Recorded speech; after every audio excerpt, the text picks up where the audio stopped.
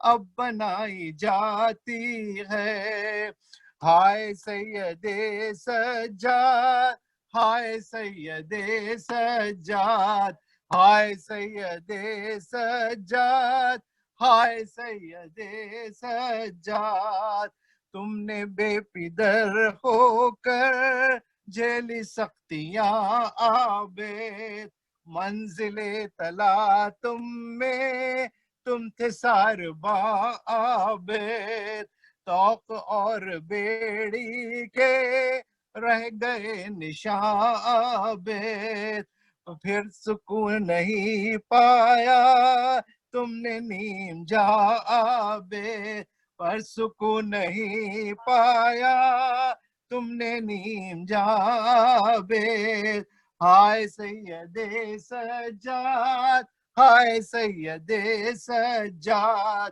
ہائے سید سجاد ہائے سید سجاد صبر کے منازل میں وہ سکون کی قربانی وہ پدر کے ماتم میں اشکوں کی فراوانی وہ اندھیرے زندہ میں دل پہ غم کی مہمانی کیا تڑپتی کر کے یاد میتوں کی عریانی ہائے سید سجاد ہائے سید سجاد ہائے سید سجاد ہائے سید سجاد شاہدی کے مہ پارے کربلا میں کیا اجڑے ہو گئے برس 40 باپ کو نہیں بھولے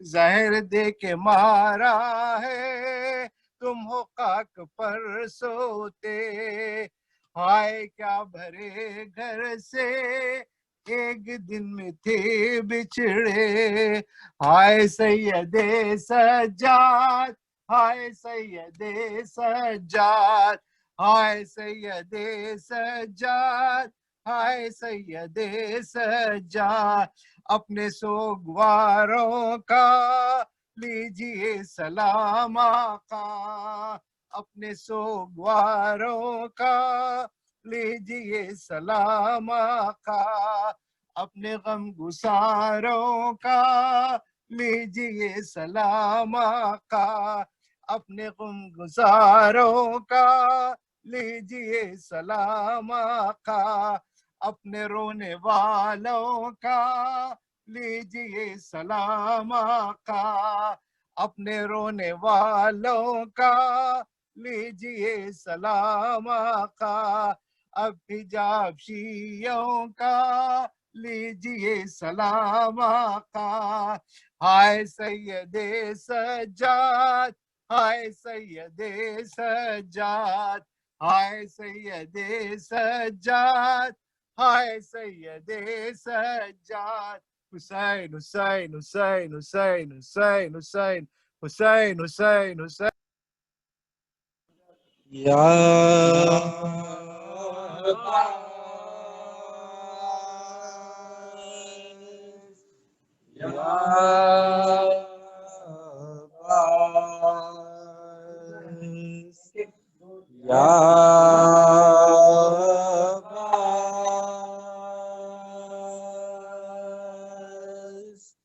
یا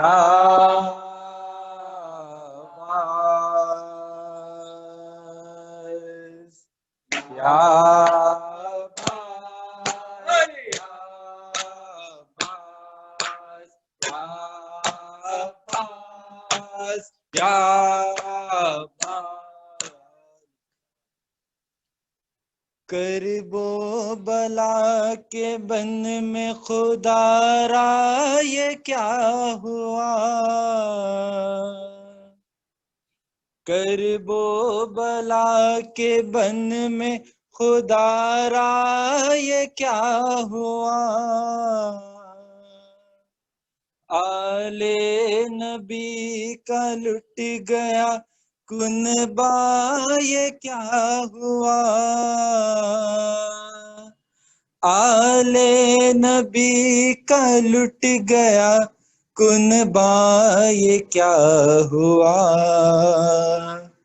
اللہ کیا ہوا میرے مولا یہ کیا ہوا، اللہ کیا ہوا میرے مولا یہ کیا ہوا، اللہ کیا ہوا میرے مولا یہ کیا ہوا، کرب و بلا کے بن میں خدا را یہ کیا ہوا، آل نبی کا لٹ گیا کنبا یہ کیا ہوا، آل نبی کا لٹ گیا کنبا یہ کیا ہوا، اللہ کیا ہوا میرے مولا یہ کیا ہوا، اللہ کیا ہوا میرے مولا یہ کیا ہوا، اکبر کی لاش خیمے میں لائے حسین جب،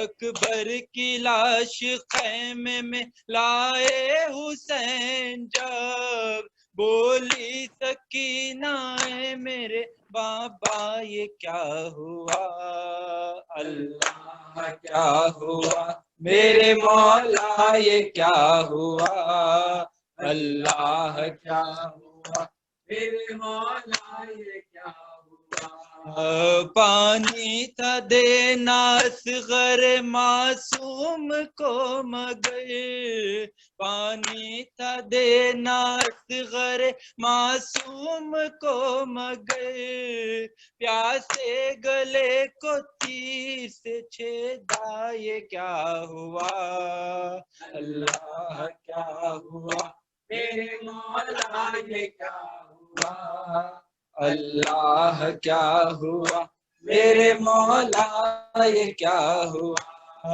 شمر لئی نے تیغ سے یا رب نماز میں، شمر لئی نے تیغ سے یا رب نماز میں، سجدے میں سر حسین کا کاٹا یہ کیا ہوا، اللہ کیا ہوا میرے مولا یہ کیا ہوا، اللہ کیا ہوا میرے مولا یہ کیا ہوا، مشکیزہ جو چھیدا ہوا دیکھا فرات نے، مشکیزہ جو چھیدا ہوا دیکھا فرات نے، پانی میں اٹھا شور خدایا یہ کیا ہوا، اللہ کیا ہوا میرے مولا یہ کیا ہوا،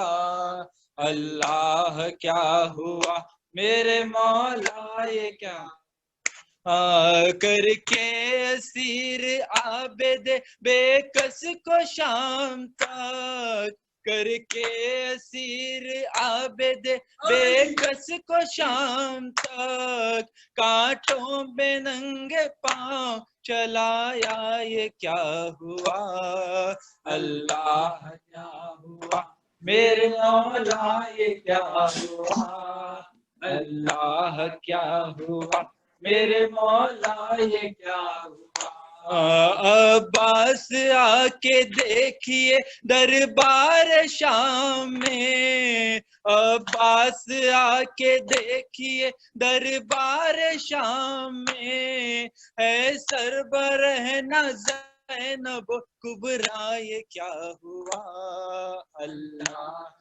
ہوا میرے مولا یہ کیا ہوا، اللہ کیا ہوا میرے مولا یہ کیا ہوا، کرب و بلا کا واقعہ دنیا میں اے رضا، کرب و بلا کا واقعہ دنیا میں اے رضا، جو کوئی بھی سنے گا کہے گا یہ کیا ہوا، اللہ کیا ہوا میرے مولا یہ کیا ہوا، اللہ کیا ہوا میرے مولا یہ کیا ہوا، سرور کے عزادار کا پرسال فاطمہ، شبیر کے غم خار کا پرسال فاطمہ، سرور کے عزادار کا پرسال فاطمہ، سرور کے عزادار کا پرسال فاطمہ، وعدہ تھا ایک سر کا 72 کے سر دیے، شبیر کے انصار کا پرسال فاطمہ، سرور کے عزادار کا پرسال فاطمہ، سرور کے عزادار کا پرسال فاطمہ، ہائے ہائے متوجہ زیارت۔ بسم اللہ الرحمن الرحیم۔ زیارت امام زین العابدین علیہ السلام پڑھتے قربتاً اللہ۔ السلام علیک یا سید الساجدین، السلام علیک یا زین العابدین، السلام علیک یا حلیف الحسرات، السلام علیک یا ذا الفحات، السلام علیک یا صاحب العبرات، السلام علیک یا اسیر الکربات، السلام علیک یا عظم آل عبا، السلام علیک یا ابن حامس اصحاب الاہل کسار، السلام علیک یا ابن سید الشہداء، السلام علیک یا اماء الاتقیاء، السلام علیکم ورحمۃ اللہ وبرکاتہ، السلام علیک یا ابا عبداللہ الحسین، السلام علیکم ورحمۃ اللہ وبرکاتہ، السلام علیکم مولا ابن مولایا یا غلی غربا سلطان فلسن علی ابن موسیٰ رضا ورحمۃ اللہ وبرکاتہ، السلام علیکم یا ابن الزہرا یا صاحب عصر الزمان علمان علمان یا خلیفۃ الرحمن امام انس و جان مظلمان، السلام علیکم یا بحشت اللہ فی الارض ہے یا قائم علی محمد، عجل اللہ تعالی فرجک وسہل اللہ تعالی مخرجک وظہورک، السلام علیکم ورحمۃ اللہ وبرکاتہ، اللہم صلی علی محمد وعلی محمد وعجل فرجهم ولأن عدوهم